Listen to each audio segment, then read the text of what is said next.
Hello అండి, welcome back to our channel. రవికి అలాగే మీనా చెల్లెలు సుమతికి పెళ్లి చేయాలని నిర్ణయించుకున్న బాలు షాక్లో ప్రభావతి. ఏం జరిగిందో తెలుసుకోవాలనుకుంటే వీడియోని చివరకు స్కిప్ చేయకుండా చూడండి. అలాగే తప్పకుండా వీడియోని లైక్ చేసి సపోర్ట్ చేయండి ఫ్రెండ్స్. ఇక బాలు కోపంగా రవి పనిచేసే హోటల్కి అయితే వెళ్తాడు. రే, నీకు ఎన్నిసార్లు చెప్పానురా ఆ అమ్మాయికి దూరంగా ఉండమని చెప్పాను కదా అని చెప్పేసి కారు పట్టుకుని అడిగేసరికి ఇంకా మీనైతే, ఏవండి ఇది రవి పనిచేసే హోటలు, వాళ్ళ మేనేజర్ చూస్తే బాగోదండి, వదలండి అని చెప్పేసి అంటూ ఉంటుంది మీనా. ఇక బాలు మాత్రం మాట వినకుండా రవి కారు పడుకునేసరికి, రే బయటికి రారా నువ్వు ముందు అని చెప్పేసి రవి అయితే బయటికి వెళ్ళిపోతాడు. ఇక రవి బయటికి వెళ్ళగానే మీనా అలాగే బాలు కూడా బయటికి వెళ్ళి, ఎందుకు ఇలా చేసావు నువ్వు, మన నాన్నని ఎన్ని ఇబ్బందులు పెట్టాడు తెలిసా, వాడు మన నాన్నకి పెన్షన్ రాకుండా చేశాడు, నన్ను జైలుకి పంపించాడు, ఎన్ని రకాలుగా ఇబ్బంది పెట్టాడు, అలాంటి వాడి కూతుర్ని నువ్వు ప్రేమిస్తావా, నీకు కొంచెం కూడా సిగ్గులేదా అని చెప్పేసి బాలు కోపంగా అంటూ ఉంటాడు. అయినా మన నాన్న పరిస్థితి ఏంటో నాకేమీ అర్థం కావట్లేదు, ఒక కొడుకేమో దొంగ అయ్యాడు, ఇంకో కొడుకేమో తాగుబోతూ రౌడీ అయ్యాడు, ఇంకో కొడుకు ఇప్పుడు మోసగాడు అవుతున్నాడు, అంతే కదా, నీ మీద నాన్న ఎన్నో ఎన్నో హోప్స్ పెట్టుకున్నాడు, నువ్వు అలాంటి నాన్నని మోసం చేస్తావా అని చెప్పేసి కారు పట్టుకొని అడిగేసరికి, రే ఆపరా, నువ్వు ఎక్కువ మాట్లాడుతున్నావు, నా గురించి ఇలా తప్పుగా మాట్లాడకు అని చెప్పేసి అంటూ ఉంటాడు రవి. తప్పుగా మాట్లాడకపోతే ఇంకేం చేయాలరా, నువ్వు చేసిన పనికి కదా ఇంతవరకు వచ్చింది, అమ్మాయిని మర్చిపోమని నీకు ముందే చెప్పాను కదా, ఎందుకు అమ్మాయిని నువ్వు ప్రేమించావు చెప్పు అని చెప్పేసి కోపంగా అనేసరికి, నేను అంతకు ముందు నుంచి అమ్మాయిని ప్రేమిస్తున్నాను రా, నాన్నకి అతనికి గొడవలు అవ్వక ముందు నుంచే అమ్మాయి నాకు పరిచయం, అమ్మాయి చాలా మంచిదిరా అని చెప్పేసి అంటూ ఉంటాడు రవి. ఇక ఆ మాట విన్న బాలుకి చాలా కోపం వచ్చి, ఆపరా నువ్వు, ఇప్పుడు కూడా నువ్వు ఇంకా అమ్మాయిని సపోర్ట్ చేసి నన్ను ఒప్పించాలని చూస్తున్నావా, మర్యాదగా చెప్తున్నాను అమ్మాయిని మర్చిపో అని చెప్పేసి కోపంగా అక్కడి నుంచి వెళ్ళిపోతాడు బాలు. ఇక రవి అయితే ఇప్పుడు ఏం చేయాలి నేను అని చెప్పేసి టెన్షన్ పడిపోతూ ఉంటాడు. ఇంకొక పక్క శృతి ఏమో పెళ్లి చేసుకుందాం అంటుంది, ఇక పక్క అన్నీ ఏమో ఇలా చేస్తున్నాడు అని చెప్పేసి టెన్షన్ పడిపోతూ ఉంటాడు రవి. ఇక్కడితో కట్ చేస్తే ఇక మీనా పడుకుంటుండగా బాలు నిద్ర లేపుతూ ఉంటాడు. మీనా మీనా అని చెప్పేసి కానీ, ఏవండి ఏంటండి నిద్ర వస్తుంది, నన్ను వదలండి అని చెప్పేసి అంటూ ఉండగా, ఏ పులిగంప లెగిస్తావా లెగవా అని చెప్పేసి అంటూ ఉంటాడు.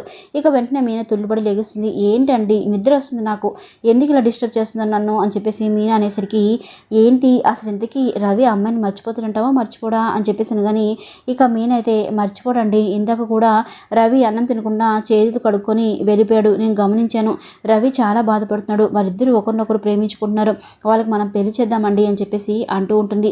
నేను చచ్చినా ఒప్పుకోను, వాడే అమ్మాయిని మర్చిపోవాల్సిందే అని చెప్పేసి అనగానే, ప్రేమించుకుంటున్నారండి ఎలా మర్చిపోతారు అని చెప్పేసి అంటూ ఉంటుంది మీనా. మర్చిపోవాలి, ఎందుకు మర్చిపోరు, ప్రేమిస్తే మర్చిపోకూడదని రూల్ ఏమైనా ఉందా, మర్చిపోవచ్చు, కాకపోతే కొంచెం టైం పడుతుంది అంతే.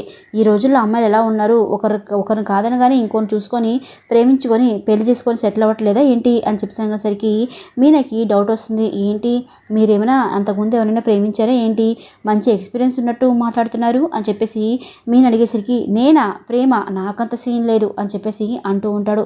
ఏమో మీ అమ్మమ్మ గారి ఇంట్లో ఉన్నప్పుడు మీరు ఎవరైనా ప్రేమించడమే నాకు డౌట్గా ఉంది అని చెప్పేసి, ఇదిగో పూలుగంప నువ్వు బాలు గురించి ఎక్కువ మాట్లాడకు అని చెప్పేసి అంటూ ఉంటాడు బాలు. ఇక ఇంకో పక్క ప్రభావతి సత్యంతో మాట్లాడుతూ ఉంటుంది. తొందరగా వాళ్ళకి పెళ్లి చేసేద్దామండి, పెళ్లి చేస్తే మన బాధ తీరిపోతుంది, ఆడపిల్ల ఉంది కదా మనకి అని చెప్పేసి అంటూ ఉండగా, ఇక సత్యం కూడా నేను అదే ఆలోచిస్తున్నాను ప్రభా, మనం తొందరలో ఒక నిర్ణయం తీసుకుందాం అని చెప్పేసి అంటూ ఉంటాడు. ఇక బాలు మీనాని పిలుస్తూ, మీనా నాకు ఒక మంచి ఐడియా వచ్చింది మీనా అని చెప్పేసి అంటూ ఉంటాడు.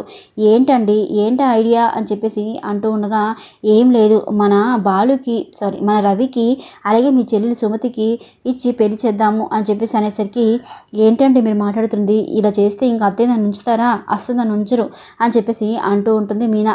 ఏం కాదు, నేను చూసుకుంటాను కదా, సుమతి చాలా మంచి అమ్మాయి, మన రవికి అంతకన్నా మంచి అమ్మాయి ఇక్కడ దొరుకుతుంది చెప్పు, మనం పెళ్లి చేసుకున్నాం, మనం హ్యాపీగా లేమా, వాళ్ళు కూడా అంతే, పెళ్ళి అయిపోయాక వాళ్ళే హ్యాపీగా ఉంటారు అని చెప్పేసి అంటాడు. నేను దీనికి ఒప్పుకోను బాబు, ఈ విషయం మీరు ఎక్కడ అనకండి అని చెప్పేసి అక్కడి నుంచి వెళ్ళిపోతుంది మీనా. ఇక్కడితో కట్ చేస్తే ఇక శృతి రవికి ఫోన్ చేసి జరిగిందంతా చెప్తుంది. ఇక రవి కూడా, మా అన్న నన్ను బెదిరించాడు, నాకేం చేయాలో అర్థం కావట్లేదు శృతి అని చెప్పేసాగానే, నువ్వు ఇంకా పిరిగివాడలో ఉంటే మనం దూరం అయిపోతాం రవి, మనం బయటికి వెళ్ళి పెళ్లి చేసుకుందాం, నా మాట విను ప్లీజ్ అని చెప్పేసి అంటూ ఉంటుంది శృతి. ఇక నాకు భయంగా ఉంది, పెళ్లి చేసుకుంటే మా అన్నయ్య నన్ను చంపేస్తాడేమో అని భయంగా ఉంది, మా నాన్న కూడా చాలా బాధపడతారు అని చెప్పేసాగానే, సరే అయితే నువ్వు వాళ్ళ కోసం నువ్వు అడ్జస్ట్ అవ్వు, నేనే చనిపోతాను అని చెప్పేసి శృతి అనేసరికి, నువ్వు అంత మాట అనకు, నువ్వు చనిపోతే నేను బ్రతకలేను అని చెప్పేసి రవి అయితే అంటూ ఉంటాడు. మరి ఏం చేద్దాం చెప్పు, మనం బయటికి వెళ్ళి పెళ్లి చేసుకొని వచ్చేద్దాం రవి, పెళ్లి చేసుకున్నాక ఆటోమేటిక్గా అవే చక్కబడతాయి, ఇంకా మా నాన్న కూడా ఊరుకుంటాడు, పెళ్ళి అయిపోయింది కదా, ఇంకేం చేయలేమని చెప్పి వదిలేస్తారు. మీ మీ వాళ్ళు కూడా ఎంత కోపంగా ఉన్నా ఇంకా ఊరుకుంటారు. మనం ప్రేమగా ఉండడం చూసి, మన సంతోషం చూసి వాళ్ళు కూడా అడ్జస్ట్ అయిపోతారని చెప్పేసి శృతి రవికి చెప్తూ ఉంటుంది. ఇక రవి అయితే అంతే అంటావా అని చెప్పేసి అనగానే, అంతే రవి, అంతకుమించి మనకి ఇంకొక ఆప్షన్ లేదు. ఇంకో పక్క మా నాన్న కంగారు పడుతున్నాడు, ఇంకొక పక్క మీ అన్నయ్య కూడా కంగారు పెడుతున్నారు, కాబట్టి మనం బయటికి వెళ్ళి పెళ్లి చేసుకుందాం. వాళ్ళ తర్వాత ఒప్పుకుంటారు, కొత్తలో కొంచెం బాధపడతారు అంతే అని చెప్పేసి శృతి అనేసరికి ఇక రవి అయితే ఆలోచించడానికి నాకు టైం కావాలని చెప్పేసి ఫోన్ అయితే పెట్టేస్తాడు. ఇక్కడితో కట్ చేస్తే పూలగంప మనం అర్జెంటుగా దగ్గరికి వెళ్ళాలి పదా అని చెప్పేసి అంటూ ఉంటాడు. ఎక్కడికండి అని చెప్పేసి అనగానే, చెప్తాను పదా అని చెప్పేసి మీనని తీసుకొని వాళ్ళ ఇంటికి అయితే వెళ్తాడు. ఏంటండి మా అమ్మ వాళ్ళ ఇంటికి తీసుకొచ్చారు అని చెప్పేసి కానీ, తీసుకురాకూడదా, నీకు మీ అమ్మని చూడడం లేదా ఏంటి అని చెప్పేసి బాలు అయితే అంటూ ఉండగా, ఆహా అదేం లేదు, సడన్గా తీసుకొచ్చారు కదా అని చెప్పేసి మీనా అయితే అంటూ ఉంటుంది. ఇక లోపలికి వెళ్ళగానే ఇక అత్తయ్య బాగున్నారా అని చెప్పేసి పలకరిస్తూ ఉంటాడు. ఇక మీనా వాళ్ళ అమ్మ కూడా, నేను బాగున్నాను అల్లుడు గారు, మీరు ఎలా ఉన్నారు, అమ్మ మీనా బాగున్నావా అని చెప్పేసి పలకరిస్తూ ఉంటుంది మీనాకి. ఇక నేను బాగున్నానమ్మా, మీరందరూ బాగున్నారా, తమ్ముడు చెల్లి ఎలా ఉన్నారు అని చెప్పేసి మీనా అయితే అంటూ ఉండగా, మేమందరం బాగానే ఉన్నాం తల్లి అని చెప్పేసి అంటూ ఉంటుంది మీనా వాళ్ళ అమ్మ. ఇంకా వెంటనే బాలు బ్యాగ్లోంచి కారు దగ్గరికి వెళ్ళి వెంటనే తాంబూలం తీసుకొని వస్తాడు. ఏంటి అల్లుడు గారు పూలు పళ్ళు తీసుకొస్తున్నారు అని చెప్పేసి చూస్తూ ఉంటుంది వాళ్ళ అమ్మ. ఇక వెంటనే బాలు పళ్ళెం తీసుకెళ్ళి, అత్తయ్య ఇదిగోండి మీ అమ్మాయి చిన్నమ్మాయి సుమతికి అలాగే మా తమ్ముడు రవికి ఇచ్చి పెళ్లి చేయని అనుకుంటున్నాను, తాంబూలం తీసుకోండి మీకు ఇష్టమైతే అని చెప్పేసి అంటూ ఉంటాడు.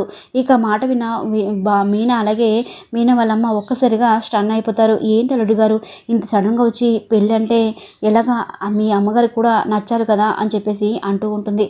మా అమ్మకి ఏముంది, మా అమ్మకు నచ్చకపోయినా ఒకటే, కానీ మా నాన్నకైతే ఓకే, నాకు ఓకే అయితే మా నాన్నకి ఓకే అని చెప్పేసాను. కానీ ఇక మీనైతే, ఏవండి ఏంటండి మీరు ఏం మాట్లాడుతున్నారు మీరు అని చెప్పేసి అంటూ ఉంటుంది. ఏంటి మీనా నువ్వు ఇలా అంటావు, మీ చెల్లి రవి ఎంత మంచో నీకు తెలుసు కదా, మీ చెల్లికి ఇచ్చి రవిని పెళ్లి చేస్తే బాగుంటుంది, రవి మంచి ఉద్యోగం కూడా చేస్తున్నాడు అని చెప్పేసి అంటూ ఉంటాడు బాలు. ఇంకా మీనా వాళ్ళ అమ్మ అయితే, అల్లుడు గారు కొంచెం ఆలోచించడానికి నాకు టైం ఇవ్వండి అని చెప్పేసి అనగానే, అంటే ఇప్పుడు ఏంటి ఈ తాంబూలం తీసుకోరా అని చెప్పేసి అంటూ ఉంటుంది. ఇక మీనా అయితే, ఏవండి మీరు ఒక్కసారి నా మాట వినండి, ముందు మన ఇంటికి వెళ్దాం పదండి అని చెప్పేసి బాలుని అక్కడి నుంచి తీసుకెళ్ళిపోతుంది.